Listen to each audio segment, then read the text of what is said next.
આજ રોજ ward number 30 રોડના ખાડા વિષય પર વિરોધ પ્રદર્શન કરવામાં આવ્યું.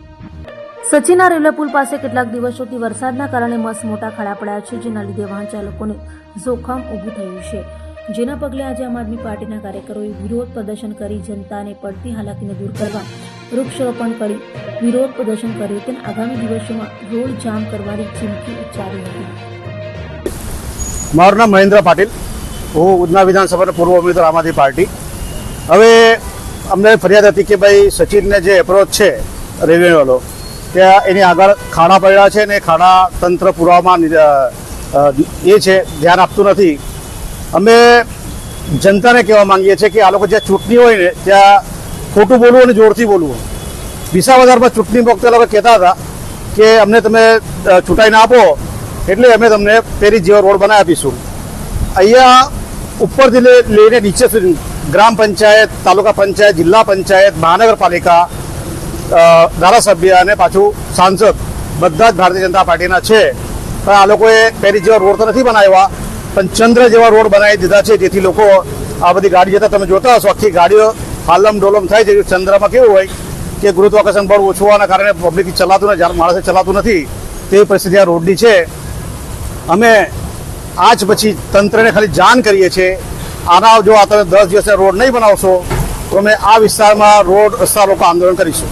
નમસ્કાર, મારું નામ છે કેતન સુરતી, 84 વિધાનસભા સહપ્રભારી. આજે અમે એ 84 વિધાનસભાના વોર્ડ નંબર 30માં સચિન વિસ્તારની અંદર ભેગા થયા છે.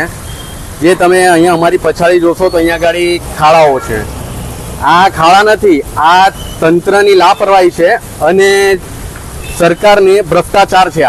આ ખાડાઓ તમે કેટલા સમયથી જોવો છો, અહીંયાથી કેટલા ઘણા બધા એક્સિડન્ટો થાય છે, કેટલા બાળકોને સ્કૂલે જવામાં તકલીફ પડે છે અને રોજિંદા જીવનમાં જે પણ નોકરીએ જતા હોય છે એ લોકોને મોડું વહેલું થાય છે, ટ્રાફિકો અહીંયાથી ભરપૂર થાય છે. એ માટે અમે અહીંયા ભેગા થયા છે. બીજું કે તમે અહીંયા જોશો કે શ્રી CR પાટીલ સાહેબ નવસારી લોકસભાના સાંસદ અહીંથી છે, હમણાં જલશક્તિ મંત્રી છે.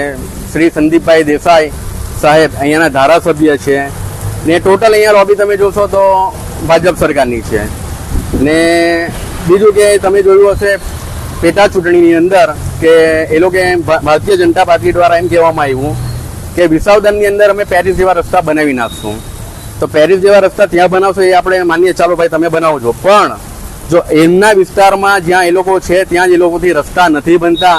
તમે જોશો ત્યાં ગાડી કાર્યાલય છે, ભારતીય જનતા પાર્ટીનું કાર્યાલય છે, ઠીક છે, ને એમના આંગણે એમનું ઘર કહેવાય, તો એમના ઘરના આંગણે જો એ લોકો રસ્તા નથી બનાવી શકતા તો બીજી જગ્યાએ ક્યાંથી એ લોકો રસ્તા બનાવશે? તો અમારી પહેલા તંત્રને અને સરકારને બેવને રજૂઆત છે કે વહેલી તકે આ રસ્તા ખાડા પૂરવામાં આવે અને બનાવવા આવે. નહીં તો અમે જે આજે વૃક્ષારોપણ કર્યું છે તો આવનારા દિવસોમાં અમે વૃક્ષારોપણના કાર્યક્રમ કરશું. આ અમારી એ છે.